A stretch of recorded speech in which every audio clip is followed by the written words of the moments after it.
Hi, I'm Kristine Smith, and this is from Chapter 13 of Echoes of War, the sixth adventure in the Jani Kilian Chronicles. They boarded the lift, and Jani hit the pad for the main concourse. There's usually office space you can rent by the hour. After I figure out where we're going next, I'll reply to the account that sent the message. She watched as the indicator for the main concourse flashed, then blinked out. Problem was, the car didn't stop. What the hell? Lucian extracted his shooter from his sling bag and tucked it into his waistband, then let the bag slide to the floor. Stand in the back corner. I know where to stand. The car continued its glide down past the commercial dock floors, the facility's offices, maintenance, and storage. Jani hit the stop pad, the alarm, the pads for the upper floors, but none responded. She excavated her shooter from the depths of her duffel and smashed the ceiling illumination case with the butt end, plunging the interior into darkness. Then she took her position on the opposite side of the car. You ready? Never a dull moment with you, is there? Could be a VIP override. Uh-huh, sure. Lucian activated his weapon. The soft hum seemed loud as a shout. Stay in here. Let me handle it. Jani fired up her own shooter. It vibrated ever so slightly, as though coming alive. You know there'll be more than one. This isn't what you do. Lucian pulled more weapons from his bag, a knife, another shooter, and stashed them about his person. Stay put.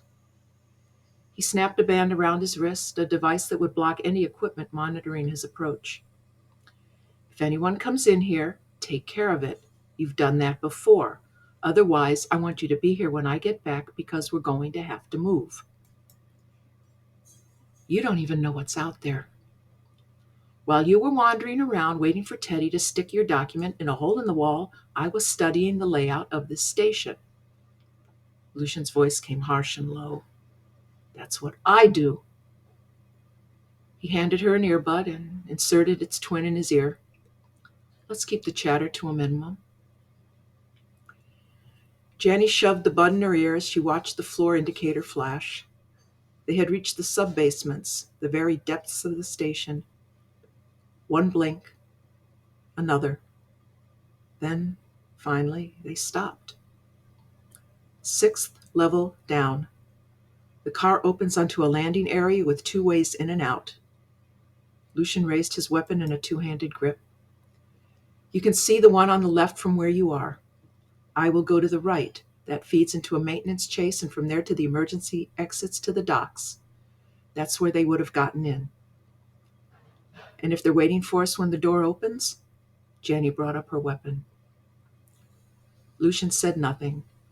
He kicked his bag toward her, then braced against the wall of the car, his face set.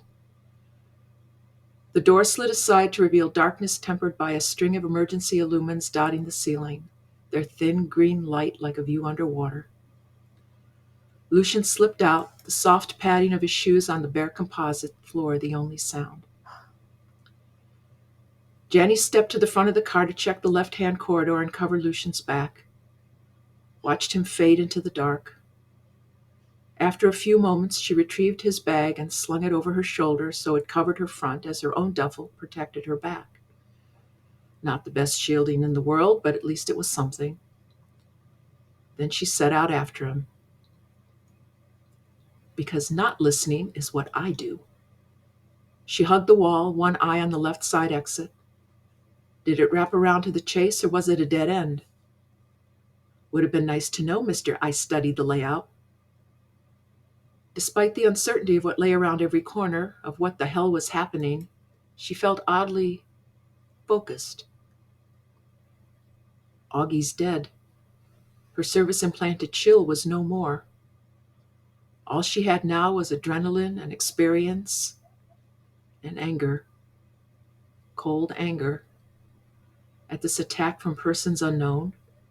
At being jerked around like a puppet and threatened with the loss of a friend if she failed to comply. At her deteriorating scan pack and having her profession yanked out from under her and the entire fucking mess of it all. Focus, goddammit. She edged forward in the green-tinged dark, saw a crumpled heap in the opposite corner, a spreading pool of dark beneath. Light-colored clothing. Not Lucian.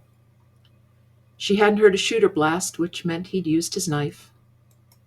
Between that and the block, whoever awaited him up ahead wouldn't know he was coming. She edged forward, stopping when her foot brushed another body. She stepped around the blood and entered a narrow corridor lined with access doors and instrument panels. She slipped inside just as Lucian knifed a third assailant, a man who managed to fire off one errant blast before collapsing. It ricocheted off bare metal fittings and pipes before dissipating along a coated ceiling. The crack shattered the very air within the narrow space. Jani's ears popped. She smelled ozone. The ozone triggered memory. Memory triggered reaction. She let the bag slip to the floor when she heard the pound of boots on the other side of the instrument wall. Saw the hatch nearest Lucian open, a man scramble through. Lucian, still hunched over his kill, turned toward the opening door. He pulled his blade out of the body, reached for his shooter with his free hand.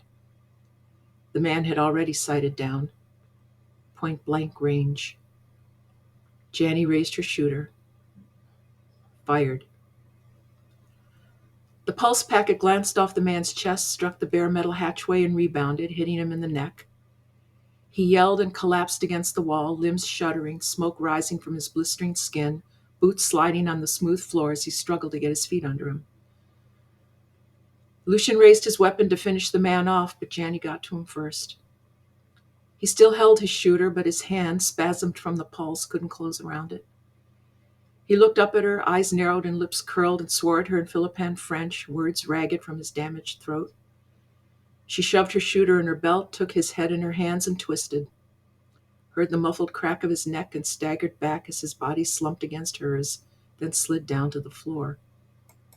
She watched it twitch and sag, smelled the tangy stink of urine as it flowed from the body.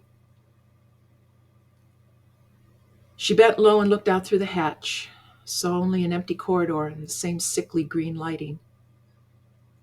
I don't see anyone else. After a moment, she felt jostling, a hand gripping her arm. Jani, we need to move. She pulled the hatch closed, then turned and followed Lucian.